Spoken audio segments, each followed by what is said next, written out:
Hello everyone, আসসালামু আলাইকুম। সন্ধ্যার সময় ভাবি আমাদের জন্য কিছু বেগুনের চপ তৈরি করবে। বেগুনগুলো রেডি করে নিচ্ছে। বেগুনগুলো পাতলা করে কেটে লবণ পানিতে ভিজিয়ে রেখেছিল। তারপর সেগুলো শুকনো ন্যাকড়া দিয়ে পরিষ্কার করে নিল। এখন বেসমের গোলাটা রেডি করে নিচ্ছে।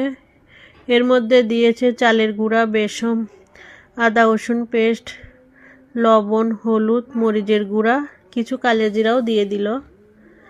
গরম তেলে বেগুনগুলো দিয়ে দিল, বেসনে ডুবিয়ে। দেখুন কত ফুলকো ফুলকো হয়েছে বেগুনিগুলো।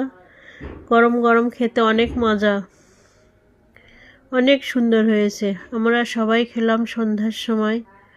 সঙ্গে কিছু ধনেপাতার চপও তৈরি করলো। দুটো খেতে অনেক মজা হয়েছে। এই যে দেখুন ধনেপাতার চপ, বেগুনি। আমরা সবাই সন্ধ্যার সময় খেলাম, অনেক মজা। সবাইকে শুভ সন্ধ্যা।